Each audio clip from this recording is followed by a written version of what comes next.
This video is sponsored by Surfshark NordProton VPN. Use the code for 30% off subscriptions. No, don't really.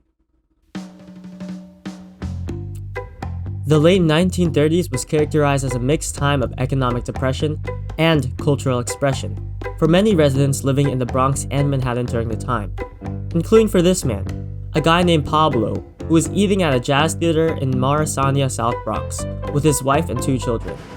I'll tell you, honey, moving here wasn't such a bad idea, wouldn't you agree? Uh-huh. I mean, even though my pockets are empty, and I'm at risk of losing my job at any time, at least we have a thriving community, am I right? Yeah. It's not like we're gonna be displaced anytime soon and forced into crippling debt. I'm not sure about that, what? Aw man. Pablo wasn't the only one who immigrated to the Bronx during the early 1900s. In fact, the population increased from only 200,000 to over 1 million people in 30 years due to the influx of Irish, German, and Italian immigrants, along with middle-class Jews moving from Manhattan. This is also not to mention the mass amount of Black Americans moving from the South later in the time period due to the Great Migration, as they were fleeing Jim Crow laws and racial segregation. By the 1930s, the entire Bronx borough had been incredibly diverse, along with living conditions still being maintained through the construction of modern housing and industrial centers being established. But these buildings weren't the best to live in. Many of these apartments were built before World War II and haven't been renovated since. Since most of the residents were people of color, racist landlords would only collect money, leaving the buildings to rot.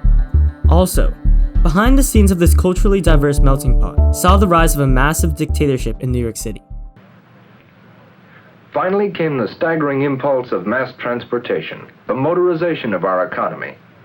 So new, so powerful, so revolutionary is this force that we have hardly been able to appraise its influence. Moreover, the 1960s began the start of urban renewal and was undertaken by a guy not addicted to drugs or alcohol, but to mass amounts of power, Robert Moses.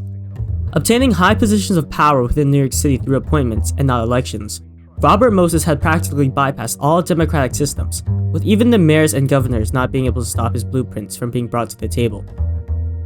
Hey, have you seen this new Robert Moses guy? It seems like he'll do anything to carry out his urban planning thing. Shouldn't we check up on him or something? Nah, what's the worst he could do?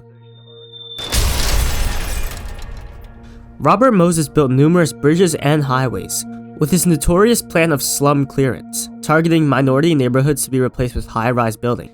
He also oversaw the process of urban renewal, using existing red-line maps to seek and destroy financially weak neighborhoods with federally funded programs such as the Housing Acts of 1949 and 1954. Unfortunately for Pablo, he and his family would be hit particularly brutally by one of Robert Moses' projects.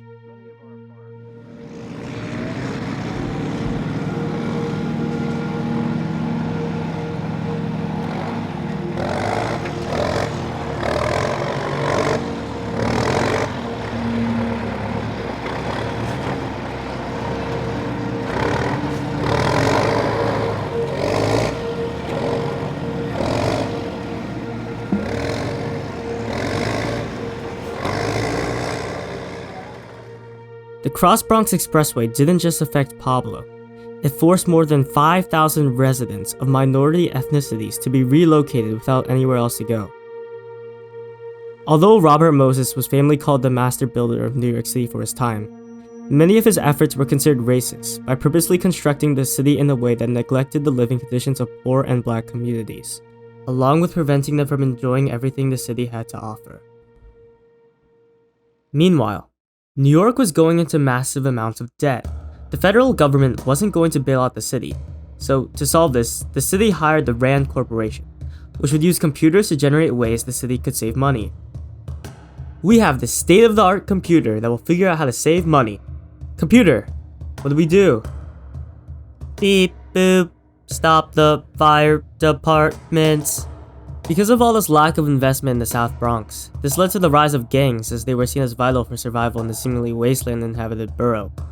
Meet the savage nomads, who claimed territory and wore dripped-out denim jackets. Although they were considered notorious, the formation was seen as necessary to protect young Puerto Ricans and fight ethnic discrimination within the borough. Although gangs did not directly start the hip-hop movement within the South Bronx, Their culture greatly influenced its development and beginnings.